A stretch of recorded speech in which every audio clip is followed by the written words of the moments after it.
direction du Mali, y compris de ceux qui transitent par des organisations humanitaires, est une décision qui, je vous le dis, me scandalise comme président de la Fondation, mais aussi comme parlementaire français. Elle me scandalise plus largement, et à juste titre, d'autres. Elle scandalise aussi le monde associatif. C'est-à-dire qu'il y a deux corps qui sont importants, dans notre pays, la France, mais aussi dans d'autres. C'est toutes les organisations humanitaires qui agissent de par le monde, pas seulement vis-à-vis du Mali ou des Comores ou de destination. Et puis il y a aussi le monde associatif. Et donc ça fait, c'est une situation assez scandaleuse qui a un impact direct pour les populations. Je suis très content de vous accueillir à Ivry. À Ivry, c'est une ville extrêmement multiculturelle, c'est une ville d'accueil, et c'est une ville où il y a beaucoup d'amis maliens, comoriens, et qui tous ont de la famille, ou des proches, et donc ont leur histoire et leurs racines là-bas. Et quand on regarde en 184e position sur l'indice de développement humain, 7,5 millions de personnes au Mali ont besoin d'aide humanitaire. Ce chiffre-là, il est parlant, et ce qui représente plus de 35% de la population malienne. Donc cette décision du gouvernement s'inscrit dans la droite ligne d'une mesure, et là je le dis avec aussi la solennité.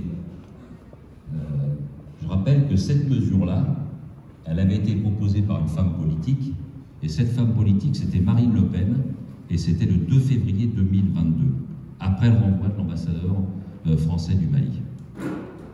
Et cette décision est d'autant plus irresponsable qu'elle lie de fait, la coopération civile des organisations humanitaires à la politique étrangère de la France, laissant courir des risques sécuritaires immédiats, majeurs au Mali, mais aussi sur d'autres territoires où la France finance des opérations humanitaires et de solidarité internationale. Et combiné à cela, en réponse à cette décision du pouvoir français, le pouvoir malien, lui, vient d'interdire les ONG opérant au Mali sur financement ou avec l'appui matériel ou technique de la France. Donc vous voyez dans quel étau est pris la population. Et tous ceux que j'évoquais auparavant qui sont privés du droit à l'alimentation.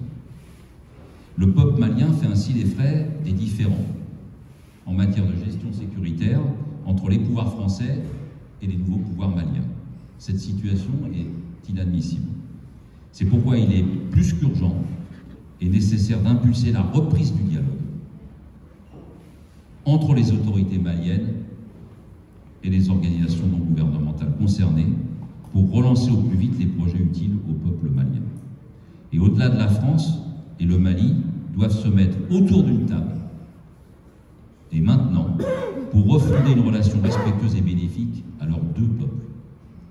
C'est le sens de la tribune qu'a écrite mon collègue Pierre Laurent, sénateur de Paris, et des personnalités africaines, appelant les autorités françaises à la pondération, en leur demandant d'agir en faveur du développement économique et social, de la paix et des échanges entre les peuples. Plus largement, je ne sais pas si c'est le terme le plus adapté, je crois que c'est un terme qui est plus utilisé dans le cadre des affaires diplomatiques étrangères, mais il faut un nouvel agenda politique. Il faut qu'on arrive à obtenir un nouvel agenda politique. Sinon, la situation restera bloquée. Il faut avancer urgemment.